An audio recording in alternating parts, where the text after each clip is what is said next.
Another one, for who was here for Rick's talk about CEO, he was talking heavily, he couldn't be here and he's sorry, he was talking heavily about one client of his, the bird feeder, Bird Buddy. And when I saw that, I said, oh my God, my dream just changed, because I want to have a house, because I need dogs, and I need the barbecue, right? As I told in the beginning. But the third thing that was added in my dream is the Bird Buddy, because it's just a bird feeder with a camera and an app. And what the app does is he messages you when a bird goes to your bird feeder and say, hey, you have a new visitor. And then the video is very interesting and funny, but it's too long and don't show just this image what we need. Hey, you have a new visitor, and you tap on the app and the AI says, it's an European robin and you don't have one yet. Add to your collection. So you click that and it takes the photo and it's now in your collection, and now the birds became Pokemons in your phone. And hey, I need this. So if you have a home, let's look for it. And now I'm going to give the floor to my friend Thiago to talk about his business around gamification and games that I think you guys will feel very interesting. And I'll be back in 5 to 7 minutes. Okay, I will run. It's down. The camera is here. So thank you for inviting me today, and thank you all. Basically, Renato was talking about gamification, and what we do, what I do basically is gamification, but for a different perspective or for a different reason. So I've been working in big industries for 15 years. I worked, but I was passionate about games since I was 8. I exchanged my pacifier by a video game, and nowadays when I get angry, what pacifies me is the video game. So I found a way to connect the two things, the experience I had in the corporate environment and the passion for games. And I started Kubo Experience in Brazil in 2017. And basically what we do is we use gamification, we use a lot of those elements like Bartle tests and Octalysis to create games and gamification for different uses, like training, like team buildings, like selection processes, events. And what we do basically is we understand the needs of the contractor, so the person who is hiring me. I understand what behaviors, what exactly contents he needs the person to understand, and then I create a game or a gamification strategy to make sure that people who will be in the game or in the gamification will learn about that or will change behavior. That's the idea. So you can see here some of the events we've made lately. This was Colgate here in Portugal. This one, it was a sales convention in Brazil, and that one was a 3-day workshop and games with an annual convention for a company from pharmaceutical in Dubai. So, how we do that? Oh, sorry, the last. Down. Yes, down. So, this is one example of gamification used for an event, an online event. So we built a platform, gamification platform that was used by around 2,500 people in 3 days. The idea was to engage the leads of that specific company. It's a tech company in Brazil called Take Blink. And they wanted people, technical people, to go into that website and that platform to learn about their features, about their services. So what we do was we create kind of you see there was some quests, so people would go and talk to NPCs. They would get quests. They would have to solve those quests in some time.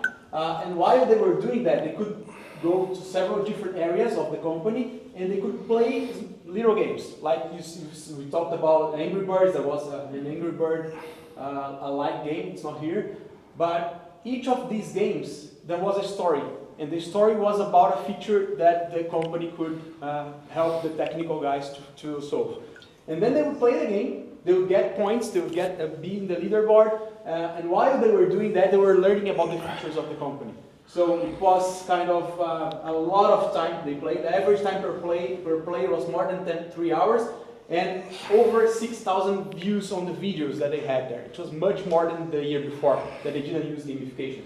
And over 16,000 downloads of rich material, like PDFs and things like that. So it was a nice way to show the features.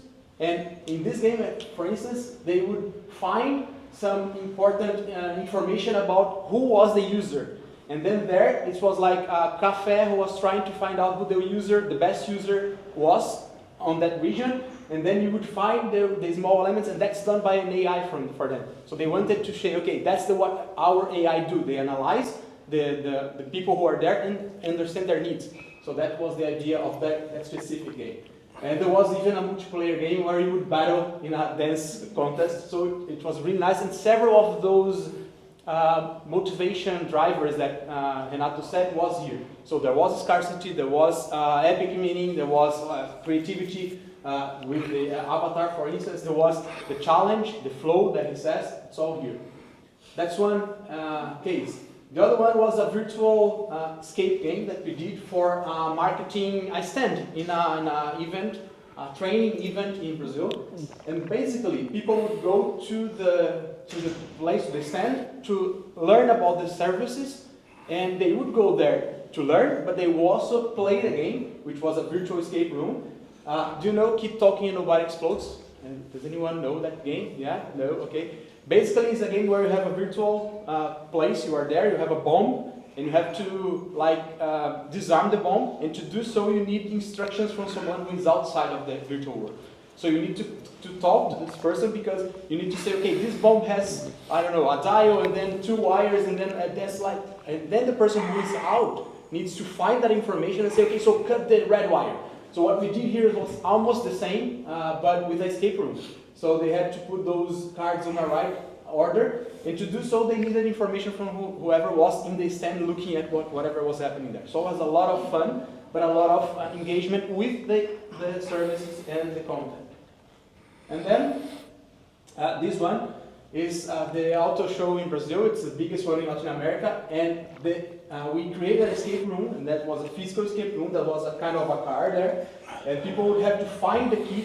Basically, they were late for their flight, so they needed to find the key and turn the key and go and leave the place, which was a kind of a camp site. And to do so, they needed to solve some riddles, and those riddles were all about the services from the Movida. It's a rent-a-car there. So they learned about radio Movida, the Wi-Fi, the Movida carbon free. So several different features or services they had. The players learned through the game, which is much more fun, much more engaging, and memorable. Because when you do something that you have an action, and then you have an emotion that connects, that's why we remember. So if I had just get a paper and say, okay, that's what we have as a new feature, I'd say, okay, I will crush that, and in 5 minutes I forget everything. And with the game, people were talking. It was kind of a full stand, 1,450 people in 10 days. So it was a crazy line because they wanted to play the game. Okay? So this one is 3 different. My time. Do it. Do it. Already, so. No, do it. So 3 different digital games for dermatology congress. So imagine that we had to make the doctors go through 3 new products from this company, from this pharmaceutical company. So the way we did was create 3 games. They would play the game in a tablet. They could leave, but they say, okay, all of the doctors participated in the 3 activities, even though they weren't mandatory, because they like to play the game. So that was a way to engage the users. So that's it for me. It's just to show how we can use gamification in a marketing environment to drive behavior, to engage, to acquire people, and several other things that we can do. So that's it. Okay. Thanks, man.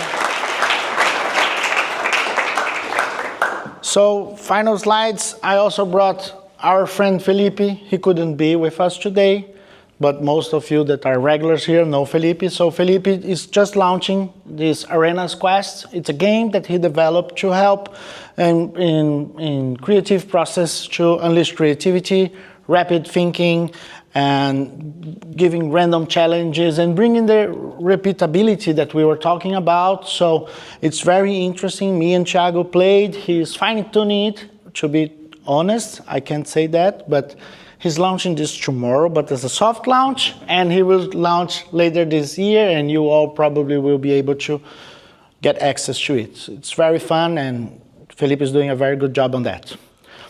I also wanted to have Max here, but the guy, I met him yesterday, and the guy suffered an accident. I don't have details, but he's sending me messages saying, I'm sorry, he's not here.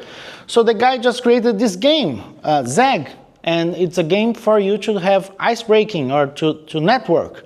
So basically, he creates a QR code. He has created a QR code for here today, but he didn't come. Basically, and the app's not 100%, but he wants to test it out with us so he can get feedback. Basically, you get the QR code from the place you are in. If you already have an account, great, your answers are there. And if not, you go with Google and you answer some questions. So it's basically one truth, two lies, and you answer that for things that you are proud of or scared of, like I'm scared of spiders. We did that together, right, Daniela? Or funny, or whatever. So it's the topic, the main topic. You write that, and then you look for people in the room, in the app. So in the app, let's say I'm in a coffee. Christina is always in a coffee. She's always saying, I'm in a coffee. And I'm here doing my work. And there's more people here doing that work. Can I look in the app to see if there's someone here that could want to take an open chair that I have? The app is a way for you to talk with the people. Are you trying to say stop right now? Okay, because you're coming so slow. So the app is a way to say, I thought she was going to tell me something very dramatically, right? The app is there for you to meet new people where you are and give this conversation starter. So you start conversing about something and you try to answer because you have time to answer, so the conversation needs to speed up, and now you had some fun and now you can keep conversing about new things. So very interesting. Here's his LinkedIn. When you will receive the material, you can find him, and I hope it works because I tested it and thought it was very interesting.